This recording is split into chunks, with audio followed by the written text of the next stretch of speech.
Today we're talking about local government jobs and mastering the application process. So let's start with talking about why we would want to work for local government. I know that this is a core or a key topic across the Learn West Festival. There is significant scope across the types of opportunities in local government that often people aren't aware of. Some of the reasons why people choose to work for local government include the ability to contribute to their local community, because you get the opportunity to utilise your skills in a wide range of roles. Local government and to an extent state government are very well known for giving people the opportunity to step beyond their position descriptions and take on secondments, take on different programs and projects of work as they arise. And you really get a bit of a chance to flex your intellectual muscles, so to speak, and to broaden out your skill set, something that's not widely known until you actually take on a role in local government and gain that experience yourself. Working in local government is an opportunity to build career capability and develop transferable skills purely out of that experience that I mentioned previously. What a lot of people also don't realise is that you can earn a competitive salary with great benefits. Local government are the organisations that actually walk the talk when it comes to flexibility, when it comes to negotiating work-life balance. However, it is a misconception that working for local government is not work. I assure you, I've been there, it most definitely is. But you do get that sense of being part of a bigger picture, being part of the community, being able to use and connect with that civic mindedness that actually matters to a lot of people. Purpose is really important in jobs, particularly as we come out of the pandemic. We're seeing a lot of people want to find purpose in their roles. Working for local government can give you that, while often also giving you the structure that you might expect from a larger organisation. Working for local government also allows you to be a big picture thinker and a team player, and you have an opportunity to utilise your personal and professional local area knowledge, your networks, your languages, your connections. For those of you from the Brimbank local government area, you'll know it's an extremely diverse catchment, one of the most diverse across Victoria. It's really a great opportunity if you are from a diverse socioeconomically or multiculturally diverse background to utilise that personal attribute that you bring to the table in a professional capacity that you often don't get if you just work for a business or a corporation. So diversity. Local government is about diversity of people, diversity of perspectives, and diversity of work. It's the operational heart of the local community. And I think in order to be successful when you apply for a local government role, you have to understand that. You have to understand the people you're working for or want to work with. And that's true no matter who you apply to work with, but more so when we're talking about government, whether that's state, even federal or local. You need to understand why local government does the work it does, what its responsibilities are. When you work in the corporate or the private sector, you're working to appease the shareholder, to meet specific commercial outcomes. It's quite different in government, but it's no less important to meet those agreed upon outcomes. The difference is you're accountable to the taxpayer, you're accountable to the community you are part of. So when you decide to work for local government or apply to work with local government, it can be a bit overwhelming when you see all the requirements in the application process, but they exist for a reason. And part of that is because it reflects the complexity of the work that the organisation does. So let's briefly touch on what types of jobs are available. If you haven't explored this before, you might be surprised to find that there are a wide array of roles available, and I've listed some of them here. There's frontline and operational services, customer service, community response, administration, legal, finance, governance, regulatory compliance. There's planning and management, and that's of programs, of services like kindergartens, right through to the libraries itself, right through to the actual council function. There's parks, recreation and open spaces. And when we talk about that, we talk about everything from planning new parks to managing maintenance, to ensuring the accessibility of those public spaces to everyone, and also to actually right down to contracting the people who go out and cut the grass and clean up the graffiti. This is the type of work that has a direct impact on our daily lives. There's also education, aged care, community services, and then there's marketing, communications, community engagement, policy development, and program management. So what I'm trying to showcase here is there's such a plethora of ways in which you can utilize your skills in local government that a lot of people don't realize. And it can be quite valuable because there's a little saying that goes, once you're in government, you have an opportunity to spread your wings and step into different roles. And that really is quite true. Once you learn how to work within the regulations, work within the structures of the public sector, you gain a deeper appreciation for what there is on offer. You also gain the respect of others, and your reputation, your work reputation, your professional reputation, it really does start to open doors for you. So let's get to the crux of why we're here today. How do you actually get to these jobs? They sound fantastic. First, you need to know where to find them. Now, most people just jump on Seek. There's far more to the job search process than Seek, which you would know if you've listened into any of my previous workshops. So I won't go into too much detail here, but essentially when you're looking for local government opportunities, you look on the websites for those councils themselves. You look at careers portals, you look at job boards like Seek. There's also some recruiters who recruit specifically for government and public sector roles. You also look at your local media and social media. And in Brimbank, for example, you look at the Brimbank job link. All of these are the places where local government will advertise potential positions. And it's important to note that those positions ads take two forms.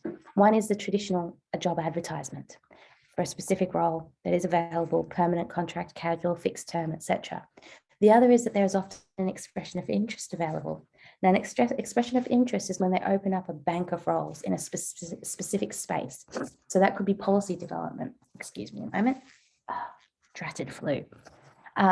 So policy development, program management, there's often what they open up as a gazette where they have a number of roles available in that specific area, and you submit an expression of interest because there might be, for example, 6 roles in policy development or program management. Those 6 roles could be across multiple levels. So the salary bands within local government indicate the type of work you do, the level of your responsibility. And so workflow is managed accordingly and recruitment happens accordingly. Understanding that helps you understand what sort of information you need to include in your application. And we'll get to that soon. So the next step to getting these jobs is understand the role and the criteria. That means you have to read the job ad, but not just the job ad. Local government roles almost always also have a position description, which is a lengthier version of the job advertisement. They have an applicant information pack and sometimes additional data and instructions as well. There's almost always also a contact person listed for the role. And I'll reiterate this throughout today's session, but always contact the contact person and find out exactly what they require as part of the application. The other way in which you can get these jobs is to start networking. Attend local workshops, gather information through your personal networks about what opportunities are available, which departments, units, divisions of work exist within your local government or the local governments you'd like to work for. What are their strategic goals? Is there a large urban planning strategy or program? Are there significant issues that are being addressed, such as if we think about Brimbank, we've got the upcoming changes or potential changes to the airport. That's a significant consideration. We've got significant urban growth extending out towards Melton and beyond. So there's a number of local things that are happening that can help you connect with and understand what jobs are available and when. I'm talking about word of mouth. Use those networks.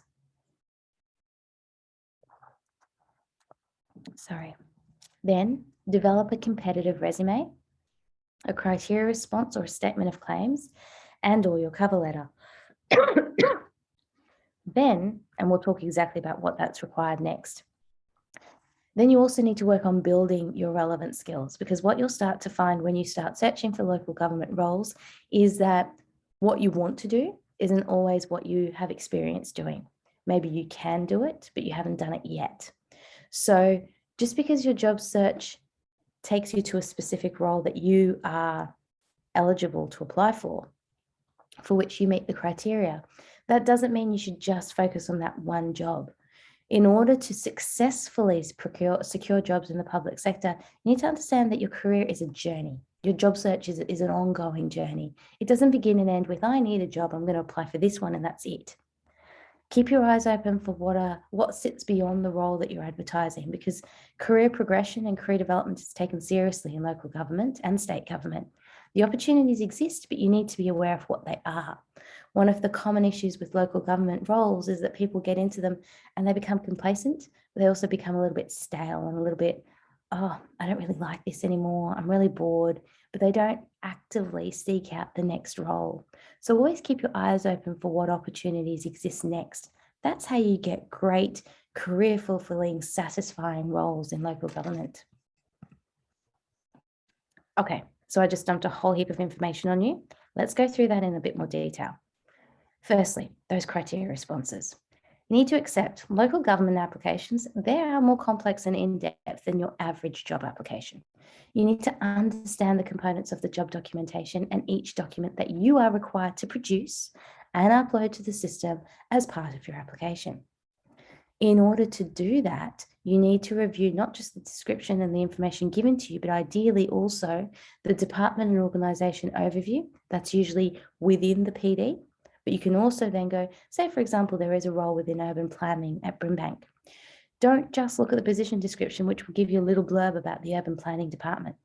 Go to the website and see what urban planning are doing. Look at their page, look at their strategic plan, find out a little bit more about the area that you're targeting.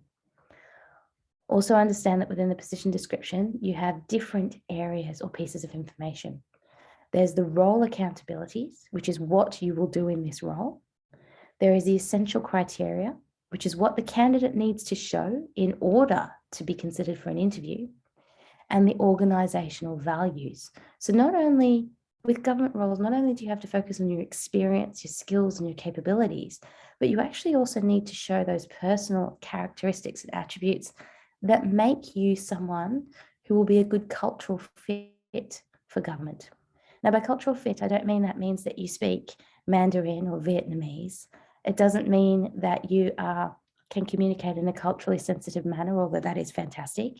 What it means is that you understand that to work with local government, you need to embody a certain set of values, and you need to showcase that in your cover letter, your resume, and your criteria response.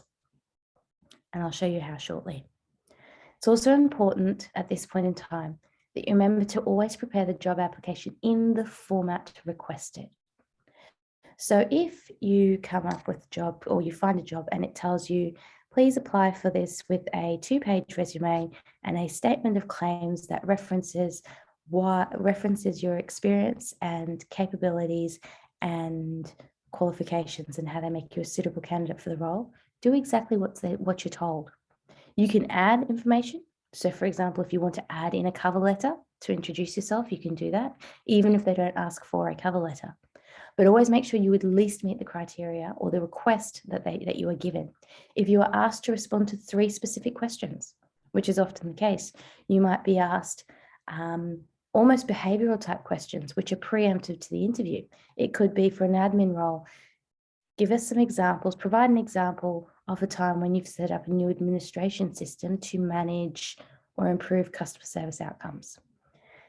Answer the question. Don't tell them what they haven't asked for. Tell them what they have asked you for. So you have to read the job ad carefully. Then go to the website, read the position description carefully. Then go to the job application package and read that carefully. Okay. So where do we start? I've said to read it all. I can't emphasize that enough. The number of clients who come to me who have not read the job description, have not read the ad, haven't gone to the council's careers page is staggering.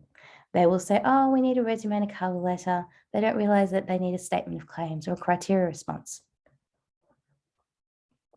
In some cases, you have to respond to the criteria within your resume. You won't know that unless you've actually gone and read the requirements. Also be aware the requirements change from local government area to local government area, and they change between state departments, and they change at federal level as well. Unfortunately, they're not standardized yet. We are hoping eventually that recruitment across the public sector will become more standardized, but at the moment it is not. Be aware of that.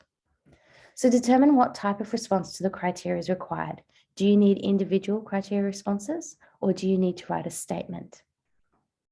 So what they will often ask you for is a response to the selection criteria, an individual response to the criteria, references to the criteria, a statement of claims, or a pitch outlining your suitability for the role.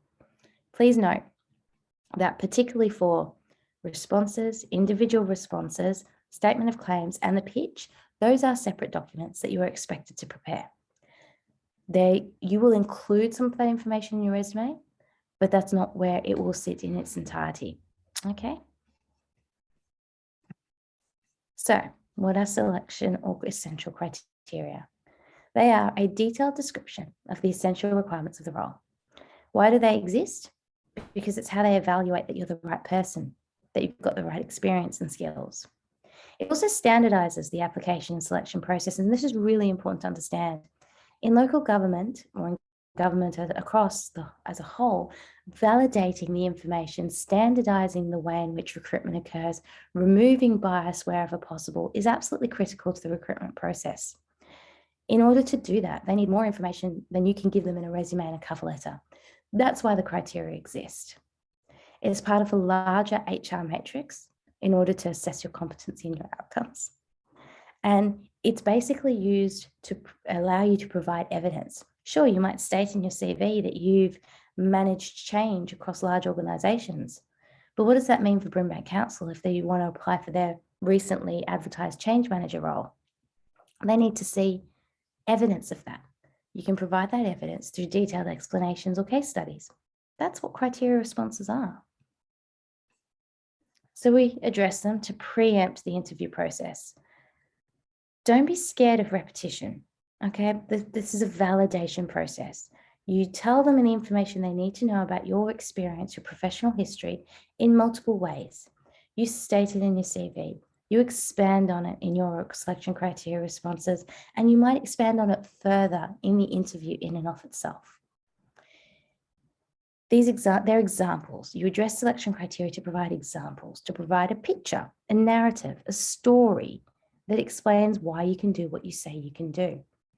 It's also much harder to make up a story. It's very easy to say, oh, I've got plenty of experience managing outdoor recreation and park services for the community. But when you break it down and actually explain what that means by providing an example, it's much easier for the hirer or the employer to see how much experience they really have, what scope, what are the details, what did they actually manage, what were they responsible for, what problems did they solve. You can give them that information in a detailed example. Criteria responses also offer an alternative communication mechanism because, quite frankly, resumes are generally boring. I know, I write hundreds of them every year for clients. They're not the most engaging pieces of work. Criteria statements should be. They should actually be a really great, interesting narrative that you would use if you were to sit down over a cup of coffee with someone and say, hey, this is what I do. How amazing was that? How difficult was that? How complicated was that? How challenging was that? That's what criteria responses are supposed to offer. Okay, so preparation is key. How do you go about preparing criteria responses? Now, before I continue, can everyone just let me know if you haven't seen essential criteria in a PD before. Has anyone not seen this? Is it going to be valuable for me to screen share an example? No one? Everyone above? If there's silence or no hands up, I'm going to assume that everyone has seen criteria in some form or other. Yep. Okay. Okay. Anthony's saying he's seen, but he's not sure how detailed the responses should be. Okay, we'll get to that, don't worry. All right, so how do we respond? Sorry, we'll go back to that slide. Here we go. All right, prepare a bank of examples. That's the biggest key tip I can give you. Think about your career history, your employment history, your volunteer work, your personal experience, clubs you've contributed to, anything you've done, the stuff you do in and of itself. Use that to create a bank of examples that closely align with the requirements of the role or roles that you're applying for. Now, those requirements are usually what is found under the key responsibilities or accountabilities for the role. Okay, go back to the PD. Highlight the action verbs at the beginning of those criteria. Some will ask for ability to manage large teams, demonstrated knowledge of community engagement, skills in managing large workflow and responding to a high volume of customers, or experience in developing new administration systems. Now, I'm pulling those examples out of my hat. They're just based on what I've seen over time, but those adverbs are really important. Having the ability to do something is very different to having experience doing it. Ability indicates what you can do. So here's where you can respond to the criteria by giving them an example of what you've done that is similar, by explaining how you would do what they're asking you to do, even if you haven't done it before. That's really important, because what this shows you is that local government roles give you that opportunity to stretch, to apply for roles where they want to know that you can do the work, but you don't necessarily have to have done it before. Demonstrated knowledge is similar. You might know plenty about policy. You might know plenty about community engagement. You might know a great deal about how to run a local education service, but you might not have done it before. So think about where you gained that knowledge. Did you do it through study? That's the most common. Did you do it through exposure and experience? Maybe you ran the local kinder's Parents and Friends Committee, or the local school's Parents and Friends Committee. Maybe that's giving you demonstrated knowledge of how to run a committee. Maybe you've got knowledge of how to run a program because you put together a hypothetical version of one. Maybe you've volunteered with your local scout group. Therefore, you've got knowledge of how you'd go about doing what they're asking you to do if you haven't actually done it before. Whereas skills are usually either hard or soft, actual things you can do. Skills in leading, communicating, negotiating, skills in maintaining equipment, skills in managing assets, skills in running recreation centres. Those are skills, or equivalent is experience in, where you have done it before. So please pay attention to the adverbs at the beginning of each criteria and respond accordingly. Then check which document is needed. Criteria responses can either be structured as a separate document with sections defined by subheadings. So those subheadings are normally the criteria required, or a cohesive single document, which is a statement or a pitch, or part of your cover letter or in place of the cover letter. And I'll show you those three structures. Also keep in mind that resumes or CVs may have specific requirements. For example, if you're applying for Victoria Police, I know that they will request a number of years experience that you go back. Please detail the last 10 years of your experience. In education, often you're asked for a specific, please detail the last 7 years of your experience. In local government, you might be asked to provide a resume of no longer than 2 pages. Make sure you meet their requirements, okay? If nothing else, it shows the potential employer that you can listen and follow instructions. It's really that simple. All right, so how do we put these examples together? So once you have that base bank of information or examples, group them together using highlighters, cutting and pasting, whatever works for you. So you group these 10, 12, 15 examples that you have into core subject areas. This falls under communication. This falls under my technical skills. This falls under my leadership skills or my administration skills. Then you can map those examples to the specific requirements of the criteria and find the ones that are the best fit. All right. So what does that mean you have to do? First and foremost, after you've developed your bank of examples, you want to go back and articulate your value proposition, okay? Don't worry about what goes in what document yet. This is all your groundwork, if you like. Why are you the best candidate for these types of positions? What do you do better than anyone else? What do you do differently? What makes you a good fit? Why should they bother hiring you?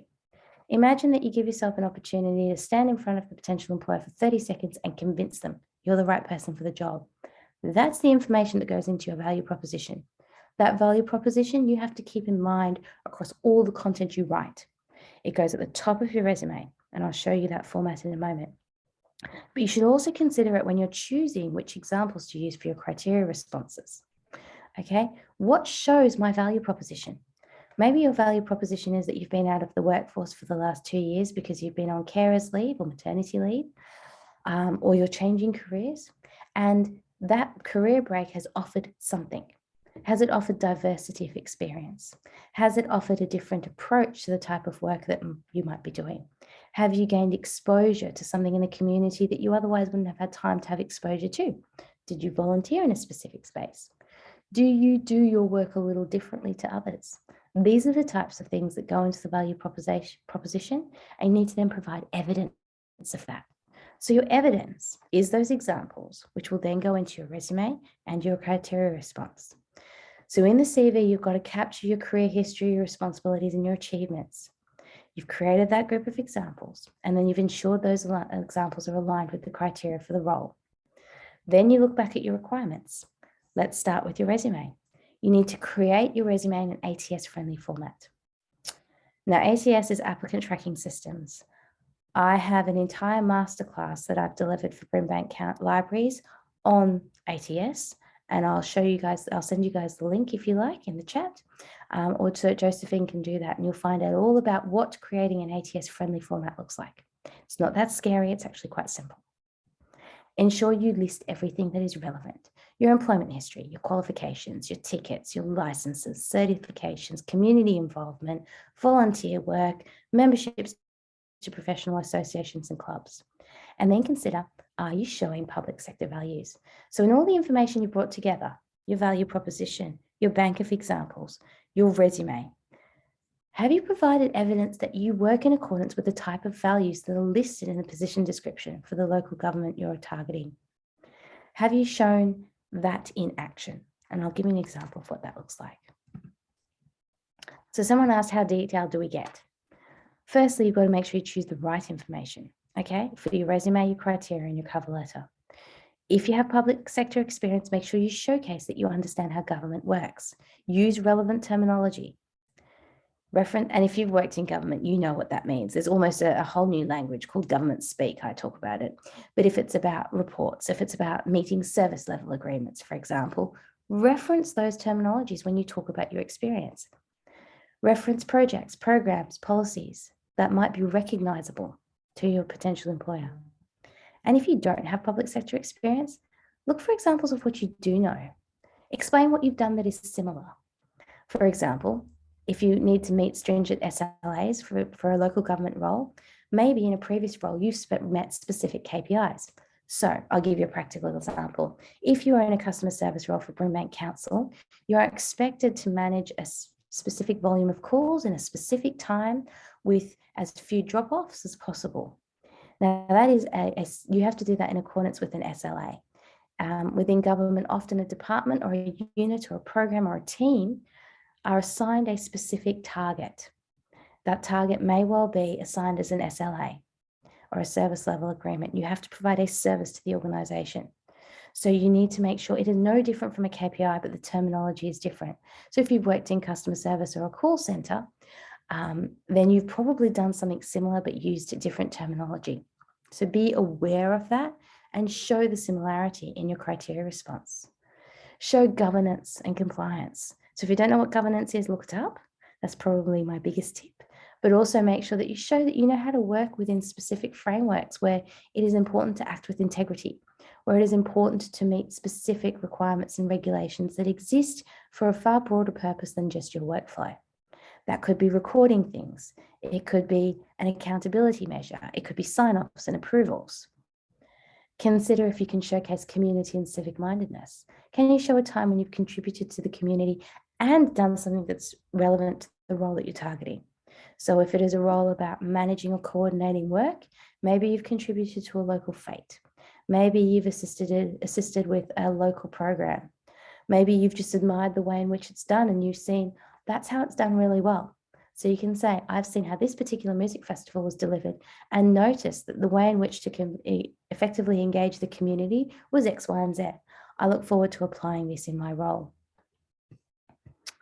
Okay. So without further ado, let's go to the resume or CV. As I said, there's a whole class on this, but in your resume, you must capture your experience and credentials. You do this with responsibilities and achievements. To create an achievement statement, you must ask yourself, for each role, what did I do? What was I responsible for? What challenges did I overcome? What problems did I solve? Skills did I use? What did I learn? What knowledge did I apply? Start your CV with a headline statement and summary that articulates your value proposition. Support this with a brief statement that shows how you meet the requirements for this particular role. Then for each role, document those responsibilities and achievements. This is a master CV, okay? Put everything you can into this document. Go back to that bank of examples that you've used. Then you can use this as a tool when you apply for local government roles, okay? You can use that to say, all right, this role requires these requirements, so I'm going to include only those examples, and you can cut it back accordingly, okay? Make sure you cross-reference your experience with the job accountabilities and the criteria statements. So what should your resume look like? Well, it needs to be neat. It needs to be contemporary. It needs to be ATS compliant. But here's a brief overview. Here's your name, okay? Oops, start with your details. I haven't included here, but obviously under your name, you should also have your contact details, okay? Pretty basic stuff, but people do forget. Then talk about your value proposition. What is it that you do best? Then you can include either your areas of expertise, or you can list out your skills and competencies. This is where you get to refer back to the selection criteria. So when you're asked to reference criteria in a resume, this is how you can do it. So say, for example, bear with me. I'm going to bring up a specific role with Brimbank Council. I'm going to do that in the background actually, because I had found some. But nonetheless, say, for example, you are asked to demonstrate your communication skills. This is a spot where you might do that. I'm bringing up a role. This is a role as a business support officer with Brimbank Council, currently advertised. So within that, the essential criteria are demonstrated experience in administration, customer service, and financial management, excellent organizational and time management skills, ability to set up and maintain admin systems and processes. This spot, areas of expertise or skills and competencies, this is where you provide a very short, quick snippet of how you meet, or an example of where you have met those requirements if you are asked to reference the criteria within your resume, okay? That's where you get to do it in a specific and I suppose really clear-cut fashion. But take into account that if you are applying for a business support officer role, and you have to set up and maintain admin systems and processes, you would expect that when you move along to, this is your employment summary, so list out all of your employment experience. When you move along to your relevant professional experience, under your responsibilities and or your achievements, you would write that in some capacity you have previously set up and maintained administration systems and processes. Okay, so you would reference it here. So we talked briefly about what an achievement statement is. I want to reiterate that. That is everything that includes tangible results and performance measures to process improvements you suggested, problems you overcame, and issues you managed. Even your learning and professional development outcomes should be and would be considered an achievement. Please include them in a public sector application. Then all of your other bits and pieces. You're a trade professional. Do you work in fields such as construction, logistics, engineering, nursing, education? You have registration requirements. Make sure you include them, please. It's absolutely essential. Ideally, in reverse chronological order first, okay? Also add in any committees, boards, or professional memberships, any conferences or publications that you have attended. Remember that your CV doesn't just show what you have done, it shows what you've been exposed to and what knowledge you've gained. So if you've done a short course in Excel via LinkedIn's education platform, put it here.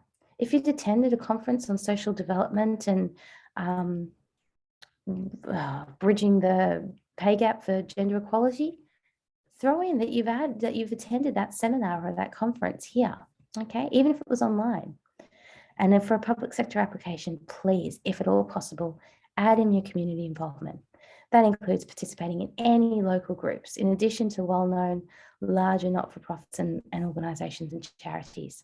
Remember that this is also where you get to show your values and demonstrate your character, because it's evidence of who you are as a person and proof that you're well-rounded and have that sense of social and civic responsibility, which often translates into integrity, accountability, and a work ethic, which are highly regarded qualities in an employee at any level, but particularly within the public sector. Okay, and then there's any other additional information that you put in at the end of this CV, okay? As I said, if you want more information on that, Josephine will provide the link. Let's go back to our criteria. I'm just cognizant of the time. So you have your individual responses, your statement of claims, or your public sector pitch. I have briefly explained that those are 3 different types of documents. If you are responding to criteria individually, if you look closely at a position description and you find the criteria are underlying skills, experience, and technical knowledge required to fulfill the accountabilities. So in your PD from Brimbank Council, for example, there will be a position description for the role attached. I'm going to see if I can bring that up so that I can use exactly the right terminology for you here. Bear with me. I would like to share this screen with you. Here we go. I think this is the one. All right. So this is that PD for that business support officer role I referenced, okay? It's a band 5 that indicates the level of accountability. Now, I do mention this later, but it's really important if you're applying for a role that you go to the website. This is more relevant for state government, but some local government areas also list their competency bands, or for more senior roles, the ILS framework, the leadership framework. The bands indicate the type of work you're supposed to do at each level in order to receive the remuneration or the salary that is provided. So from the band comes the actions of the role, what you would do if you were to apply for this position. That comes under key responsibilities or accountabilities, which they usually group by subject area. So you've got admin and customer service here. Okay. It also indicates the criteria, which sit stability, judgment, all the way down here. You can see all of these requirements. All right. So then you've got your key selection criteria. So everything cross-references with everything else. That's what you really need to understand. If you look at your key selection criteria, demonstrated experience in admin, demonstrated interpersonal problem-solving skills, excellent organizational time management skills, experience in local government, etc. All of these things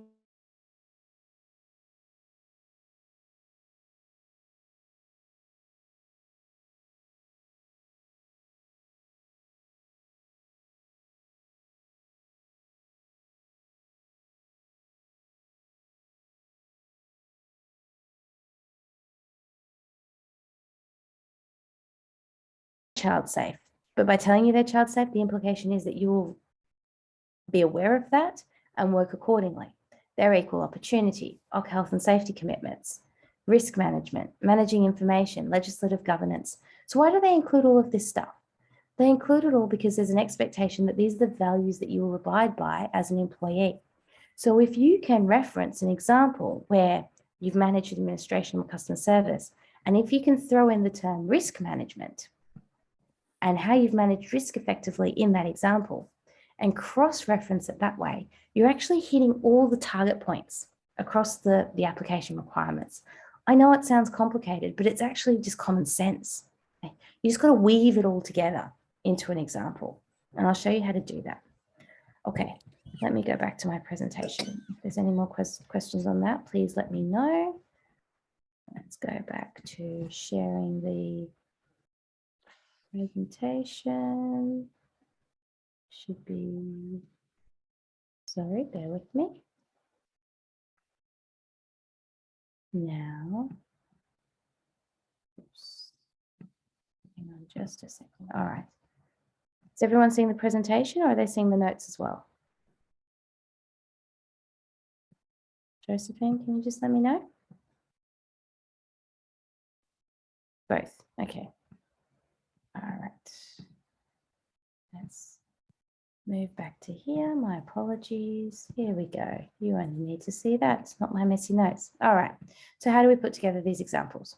You would have heard of STAR or SAO. Okay. So this is how you create your examples. Let's go back here. You've got your response. You're providing your examples. So how do you do that? You go back to your bank of examples and you split them out into this structure. STAR is situation, task, action, and result. In some cases, this approach works really well, especially when we've got technical knowledge or expertise to showcase. You start by outlining the situation or setting the scene. Describe the tasks or steps comprised within the situation.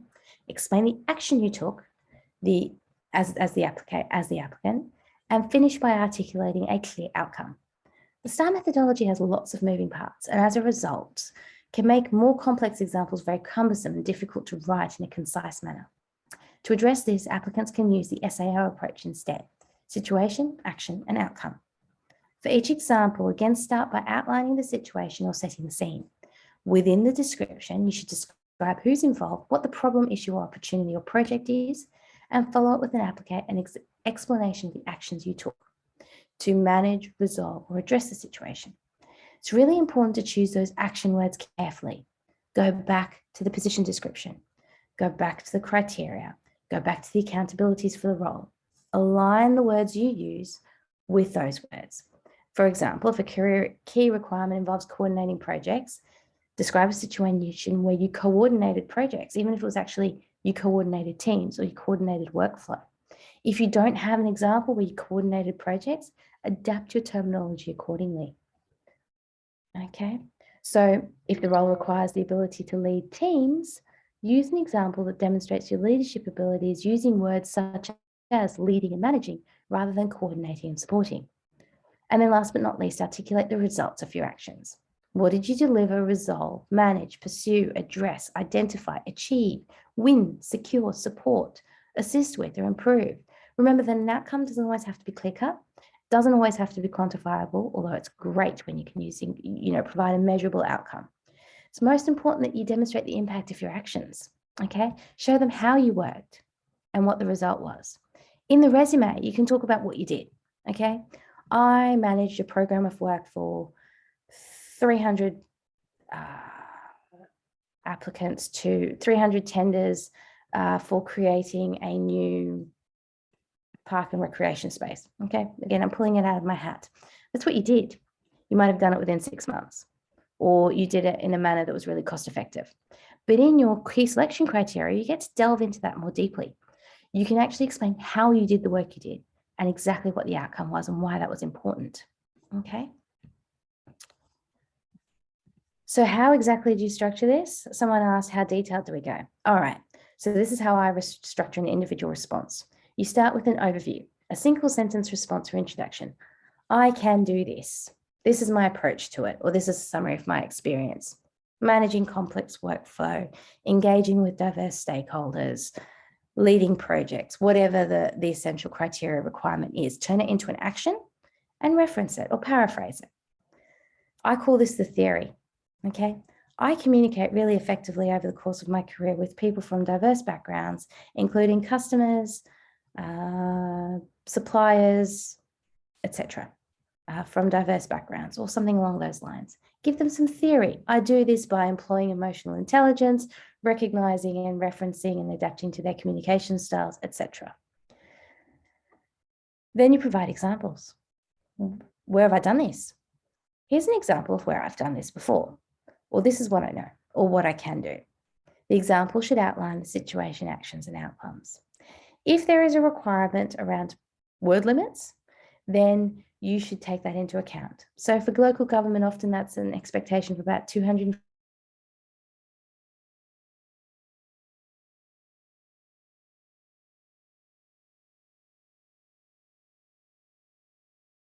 as short as 2,000 characters, including spaces. That's about 3 paragraphs. So you don't get a lot of space or time.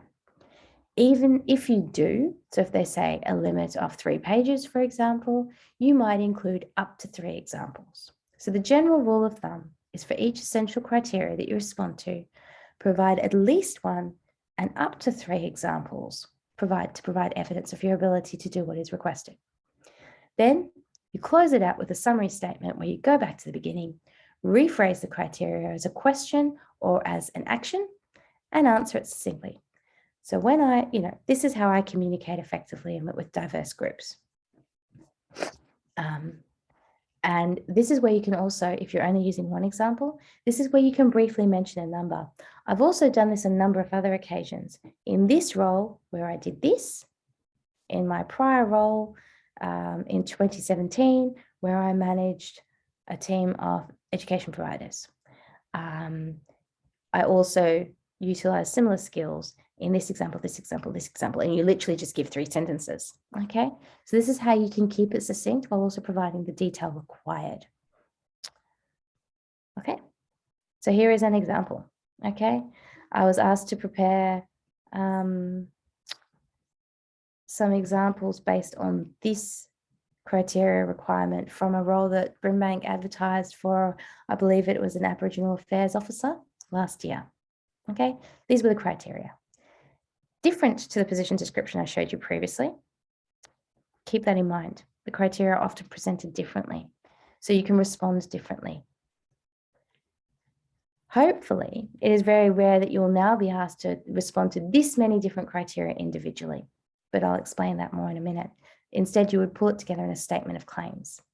So to respond to one of these, ability to work in accordance with our values and behaviours, which is arguably one of the hardest, here's an example.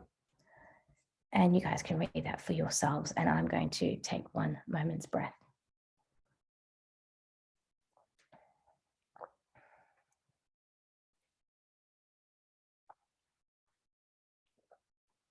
Okay, so you can see here that I set the situation. In my role as an admin officer, so give your title if you can and set the scene. Give them something to recognize. This is a story, remember that. Explain what you did and the outcome as it pertains to the criteria. Okay, always remember the outcome really should pertain to what the criteria is asking you to showcase. Josephine's going to send this out to everyone later if you are have not finished reading that. Okay. So let's move on to the different type of criteria. A statement of claims. Certainly within state government, there is a big shift to this approach. I'm hoping we will see this approach more and more in local government applications as well. So a statement of claims can either replace the cover letter or support it. Usually I reference it as an enhanced version of your cover letter, where a usual cover letter format is an introduction, you state your intent, you describe what you know about the organisation to show your interest, and then you really give a brief highlight of your suitability for the role. You also then address any employment barriers. Let me see. Okay. Structuring individual responses. You're still stuck on that one? Okay. Sorry, Josephine just said that can you see? I've got ability to work in accordance with our values and behaviours. Can anyone see that screen? Now it's moved. Thanks, Anthony. All right. So this was, I'm going to shift the slide over. This was ability, these were the criteria that I was referencing that sound a little bit different to the ones that I showed you before from that position description. So I answered for your information how to answer the first one, which was ability to work in accordance with values and behaviours. And this is how I answered the question hypothetically. Okay, it was for an admin officer type role. So I showed that one of the values that is showcased in the PD was about engaging with empathy. And there was a lot of information around bias and ethics and accountability. So I took that a really practical example and showed and gave an example of where that might occur in someone's workflow. Okay, where you might liaise with patients. Okay, someone getting angry about having to wait and your ability to calm them down without getting irate in return, which shows your personality, your character traits, and also your values. Okay. Moving along, statement of claims.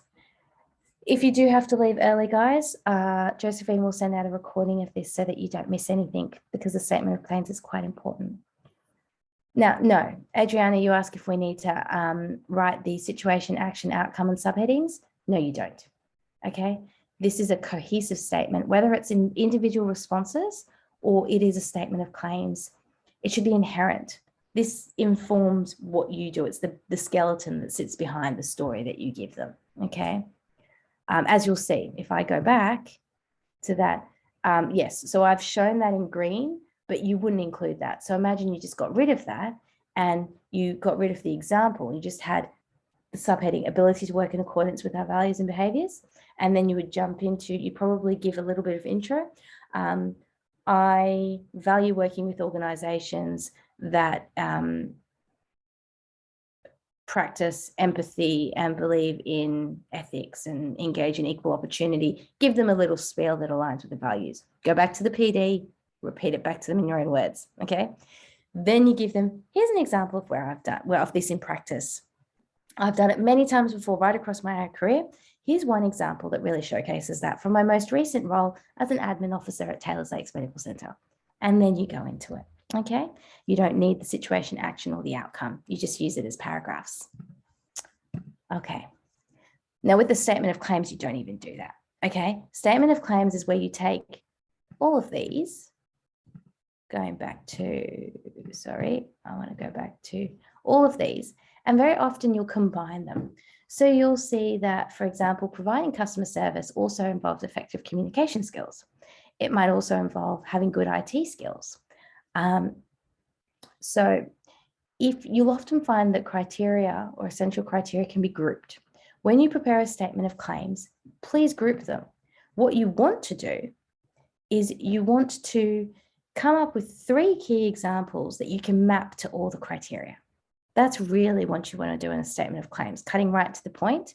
You want 3, no more than 3, sometimes 4, but really 3 examples that map directly back. All right. What's one example that shows as many of those criteria as possible? I like to mind map it. So I create that bank of examples, then I go to the PD and I say, all right, this example shows communication. It shows my values. It shows my ability to do this, that, and that. And then I can say, okay, I'm going to use that one because it shows as many of those criteria as possible. So then in the statement of claims, you're not using dot points. You're not repeating your entire resume. You're not telling them what they already know about you. You're just giving them, again, a clear narrative with full sentences in a conversational tone. It goes like this. Okay. You've got your introductory paragraph, and I'll show it to you in a moment. Then you have, and this is more broadly, right? This is almost to replace your cover letter. This is who I am. This is why I'm the best fit for the role. It's an expanded value proposition that reflects keywords from the job advertisement, okay? Cohesion really is key here. The statement of claims has come about, or the pitch, because the criteria aren't always clear cut, and what we do doesn't always fall neatly into one category of examples. For example, one example may show communicating with influence, managing competing priorities, and developing programs, or maybe managing variable workflow, leading teams, and working safely in hazardous environments. Okay. So what you do is you have your introduction, then you explain why you want this particular role with this local government, and then you provide your evidence. This is your statement of claims. I meet the criteria for this role. I'm a good candidate for this role because I can provide evidence that I meet the criteria. Here's an example.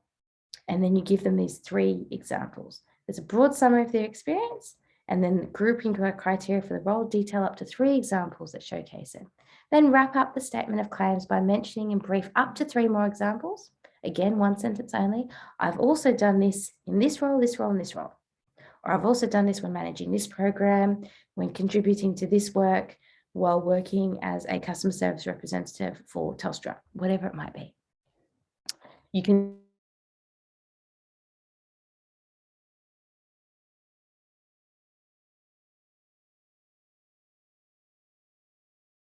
have in managing programs, etc., etc. Okay, you give them a bit of that skills summary, again, referencing the accountabilities for the role.